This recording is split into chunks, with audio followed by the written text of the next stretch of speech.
这个时候第三个指标我觉得特别的重要，因为我在3月的时候就是观察，用第三个指标来做观察，才让我找到相对的低点。如果当这个指标进到，可能会是投资人相对好的一个进场点。今天我们下班经济学邀请到的是我们价值投资的专家股海老牛，老牛老师你好。老师你好。琼芳好。因为其实我们看到就是这个到了第3季之后啊，乱流非常的多，就我发现有很多的这个投资的朋友就急着跳船跳车哦。对啊，但是其实老牛有几个心法教大家，哪些警讯或者哪些指标就乱流来说应该怎么做。你看今年其实涨了很多，就算现在股价跌到季线指数跌到季线的时候，其实我觉得这一波很像我们今年3月的时候美伊战争的时候这个震荡的那样子嘛。所以当时候我就跟投资人有了3个指标那今天我也想在下班经济学来跟大家分享。那其实我觉得第一个指标呢，我就会去看原油，因为我们知道说美伊战争的时候，那时候原油直接往上冲，甚至来到100元的一个价格嘛。那后来当然因为有停战的消息，又在陆陆续续的拉回。那这个时候呢，当股市震荡的时候，油价又开始蠢蠢欲动，因为大家会把它联想到后面油价上涨等于是通膨又要再起来那又影响到 Fed 联准会的一个利率的决策所以这个时候我会请大家先看一下油价是否又这样开始暴冲暴涨暴跌的一个情况。那第二个指标呢，我们知道说各国其实它都有一些代表性的产业，包括韩国就是现在的记忆体的部分嘛那日本呢就是被动元件的部分。那如果你是看光通讯的话，你可以看美股的一些指标的公司所以刚好美股比我们早收盘，那另外日股跟韩股都提早我们1个小时开盘，所以这个时候你可以先来看这些指标性的公司或者是指标性的股票它的涨跌的状况是怎么样，那你就可以当做你自己的今天开盘的一个参考那这个时候第3个指标我觉得特别的重要，因为我在3月的时候就是观察，用第3个指标来做观察，才让我找到相对的低点。因为我们先来讲一句话，股神巴菲特告诉我们说，当众人恐惧的时候，我们是要贪婪的进场所以这个时候我会用这个恐慌跟贪婪的指标来做一个参考。现在这个时候刚好要进入这个极度恐慌的时候那我就认为说，如果当这个指标进到极度恐慌的时候，可能会是投资人相对好的一个进场点是，所以这个指标大家可以来关注一下老师，那下半年现在大家在讨论的一些焦点可能第一个就是 AI 题材能不能延续嘛，那再来就是外资进出等等的一些变数所以下半年到底要怎么来布局？如果说现在手上还有一些子弹的人，到底是要按兵不动，还是说要找机会进场？我想要跟大家先做一个统计。其实我发现到说，上半年包括大涨1000点或者是大跌1000点的情况出现了20几次，也就是说平均每个礼拜大家的心脏就像这坐云霄飞车一样就是往上很开心又大跌1000点的时候又开始非常的这个担忧，很紧张所以第一个大家先要有一个观念，叫做震荡是常态，尤其是这几年都是这个样子。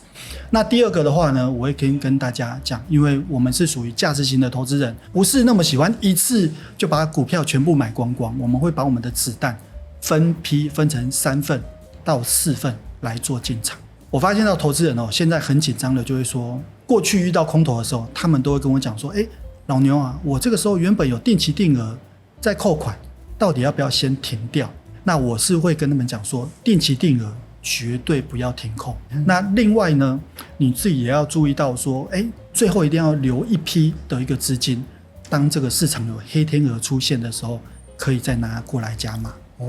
对，其实我觉得这种攻守兼备的心法非常重要，因为其实如果把这个心法应用到我们现在牧场产业的趋势里面，大家最关注的当然就是黄仁勋举出来的 AI 5层蛋糕。其实我觉得底部是能源很多人就会投资朋友在想说，为什么是能源？能源为什么值得我们去关注，甚至来长期的投资呢？其实我们都知道说 AI 的尽头就是电力嘛那如果当 AI 没有电的话，那等于是没有插电的玩具一样，动都不能动像我自己每天都会用这些 AI 的模型去帮我做一些生活上的一些帮助。回到这边来看呢，其实黄仁勋又告诉我们说 AI 电力能源的部分就是最底部因为上面的不管是基础建设、晶片制造，还有模型跟最后的机器人这些相关的应用，都是需要电力的。所以我自己呢也是非常关注这个电力产业这一块。那当然电力产业你如果再做延伸的话，其实跟重电产业也是有相关的。所以老师在这个庞大的电力需求下，有哪一些亮点的族群我们可以去特别关注一下的？好，其实讲到电力这一块，我印象就非常深刻因为我第一次来上这个下班经济学的时候，就是跟大家分享我当时候的新书。那其实当时候就有提到说，电源龙头呢是我非常长期关注的一个产业。那当然近几年 AI 的推升之下呢，其实股价也涨得非常的多。但是呢，当它股价涨得非常多，并不代表说它不值得再关注了。你可能可以关注它的下游的产业，例如说我们提到的重电产业。团队建议给哲青看的一个数字，我觉得相当的惊人超过70%的你其实还没有按订阅。如果你一直有在收看，也喜欢我们节目的话，现在我们来按下订阅吧。按下订阅对你来说是免费的，但对整个下班经济学团队来说，有你的支持跟订阅是这个节目能不能继续做下去、做得更好的重要关键。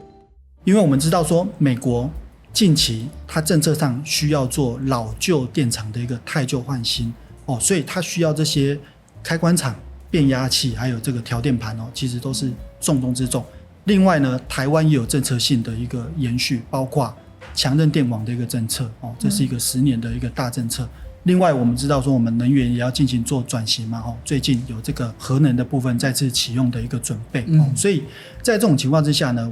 我认为投资人可以除了电源管理这一块之外呢，你还可以去关注这个重电设备的这一块。可是呢，我们在检查这些重电公司的时候，或者跟电源有关系的公司的时候，其实我们会发现一件事情，就是虽然股价和财报都好像不错，可是我们都不知道它是不是有接到订单，那它真的实际上的业绩到底怎么样？其实我觉得投资朋友是想知道怎么样去确认或者了解其中的细节。对我来说呢，我会先从这一家公司每月会公布的营收开始看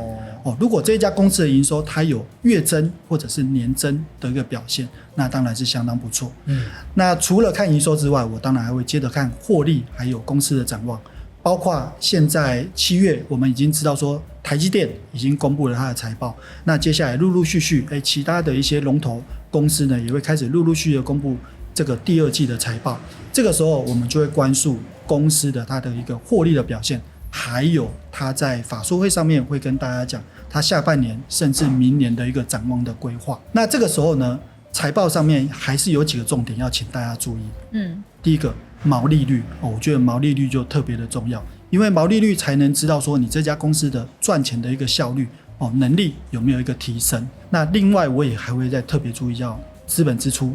那资本支出也就是说，我拿现在赚的钱去布局未来才能赚到更多钱进来所以这家公司如果愿意去砸大钱，花这些大钱去做这个资本支出的话，那我相信公司的老板应该肯定看到未来有哪些商机。所以这几个是观察的一个重点老师，那我们说到上半年金融股是大爆冲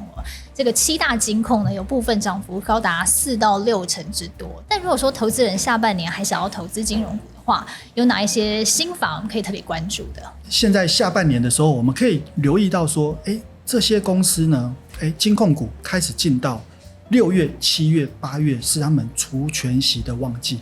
所以在除权息呢，我们会关注几件事情，就是这一家公司能够配息多少因为它赚了很多，配的也不错，另外它填息的能力表现是怎么样这是我们会关注的第一个重点。那第二个重点呢，我们会留意一下这家公司它的防守的力道到底够不够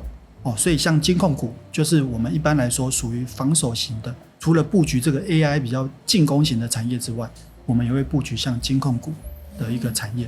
那下半年你会留意到，像我自己观察的一个状况，就是金控股呢，它通常在第3季做一个除权息的一个表现，但是在第4季很容易做一个填权息的一个行情。那再加上现在近期震荡又这么大的一个情况呢，其实金融股它的震荡程度是来的比大盘还要小的。所以如果你是心脏相对比较小的话，我会建议你可以去把把你的资金转进这些高防守性的金控当中。是。那最后一个部分，金控股虽然它没有 AI， 但是它有一个题材就叫做并购。所以你可以留意一下，前几年都有提出并购的这一些金控呢，在这几年获利的表现还有股价的表现是不是也都跟得上来？那当然我们也知道说，今年还有陆陆续续也有一些金控开始在进行并购，甚至未来还会再持续发生，这就是金控股投资人需要关注的一个题材。因为我发现啊，就是这些老牛真的是很用心哦，就是到不同的县市去，然后跟很多投资朋友见面，跟他们交流，所以你一定有发现，就是他们共通的困扰，而且他们共同会犯的错嘛。所以在这边要请这个老牛来跟我们分享一下。你看这边写90%投资人都会犯的错，对啊，而且第一个这个资金大锅炒，好像就是现在的行情哈。我们知道说，近期我们看到股市出现大跌将近3000点的一个情况，刚好我那个礼拜就去跟投资人做分享。那现场大概有100多位的一个观众啊，投资朋友们，他们就一直都会想到说，该怎么样去做加码，该怎么去做加码，是什么该不该卖？所以这个时候我就会告诉他们说，我发现到90%的投资人都会有这几个问题。第一个，资金大锅炒，也就是说，很多投资人他们把生活费、小朋友的学杂费，还有自己投资的一个本金都混在一起了，都同一个账户，所以当时候就会搞不清楚。像我们现在大跌的时候，想要来做加码，我们前面有提到说，我们想要来开始做加码的时候，不知道我的钱到底可以买多少。像我有时候也会买到，糟糕，到底现在还有多少钱可以做加码？杀红了眼，对不对？杀红了眼，对所以这是第一个，资金大锅炒。第二个呢，我相信很多投资人至少都有开2个账户以上所以他就会发现到说，我这个账户的表现，好像跌得非常多，或者是另外一个账户，怎么它的表现是怎么样？我很久没开了都不知道，所以很多人是多个账户多头马车在这里操盘的，可是他会一下子大跌的时候没有办法看清楚到底现在资产的状况是怎么样。那最后一个呢？例如说，我如果看到我攻击的账户，哇，在近期震荡的时候跌了非常多，那通常都会特别的紧张。那紧张害怕就会做错事，所以这个时候我都会希望大家要特别的稳定一点你应该要把你自己手头上的资产再做进一步的清点，这样子会比较好。是老师，你刚刚提到第一点，我觉得好像蛮多人会这样子的，就是说每一种用途的钱都不小心混在一起了，导致他真的可能要投资的时候，他就忘记说他到底有多少钱。那我们要怎么样去避免这种状况？怎么样才可以专款专用呢？这个问题呢，我觉得我的家人，我的老婆其实就做得非常的好，因为她是学会计的像我老婆呢，自己就是使用这个国泰世华 Cube App 去做这个操作，所以像她自己呢，就喜欢把这些资金用专款专户的方式来做处理。例如说，我们前面有提到的，如果你现在是生活费生活的一个备用金的话，他就习惯把它取名叫生活备用金另外呢，我们要存股再做本金，我们投资的部分它也会另外再做命名。那我们知道说，现在暑假，像我现在小孩子呢，现在就在上补习班嘛，那补习班有一些学杂费，那当然要把学杂费的部分先把它扣下来嘛。是，所以这是我觉得第一个这个国泰世华 Cube App 的用途非常不错的另外我觉得有一个很重要的，上半年我们赚了这么多不能讲赚了这么多赚了一些，我们把它获利了结之后我们自己的习惯是会把钱拿一部分当做我们的买房的一个头期款的本金所以当我们把获利甚至我们把这钱汇到头期款的时候，它可以帮你做一个进度条的一个追踪所以你就会非常的有感，因为它把你的账户具象化了，我们到底还有多久差不多现在存到这个程度的话还需要再多久所以我觉得这样子的一个进度条显示，对我们来说，对一般的投资人或使用者来说是非常好的。所以老牛的概念是说，我们都必须要有很快的去掌握自己资产的状况，然后最好能够做资产的整合嘛。可是一般人其实对资产整合的概念，或者说透过就是说软体或是透过某个账户来执行，他们其实并不是太清楚。能不能再更深入来帮我们聊一聊对资产整合它到底还有哪一些优势？大家开始看到指数大跌之后，有些人是特别的紧张。那我们刚告诉大家3个指标，你可以透过这些指标来做观察那接着我们要做加码了嘛？这个时候你就要先看一下，我们要打开我们的战情分析室就是我们的国泰世华 Cube App， 它就会帮你显示说你目前证券到底资产长怎么样。台币的账户涨的是怎么样？是，另外还有外币的账户涨的是怎么样？所以在这个时候你就知道说，我各个账户底下，或者是我目前手头上，还有哪些加码的银弹可以做使用？这个时候你就会比较有一个全局的做掌握。那另外呢，我自己在使用国泰世华 Cube App 的时候呢，有一个功能叫做小额跨境汇款，它有不同的币别8种币别可以让你做换汇。那另外你在换汇的时候，最快只要30分钟就到账，这是其中一个功能。那第二个功能呢，就是你可以去设定你的汇率到价的一个通知，包括我们知道说现在当然是台币比较弱一点，美金比较强一点那这个时候如果当台币比较强一点的时候，我们是不是要做一些调度的时候，设定好这个汇率到价就会立刻通知。那当然最方便的还是叫做线上换汇，就可以直接在线上做处理就可以了。因为其实我觉得大部分的投资朋友对于这个跨平台去整合所有的这个资产，然后让我们的这个投资或者是说我们理财的决策能够更加的精准，我觉得这是非常的重要。今天非常感谢老牛老师来跟我们分享，谢谢你，谢谢。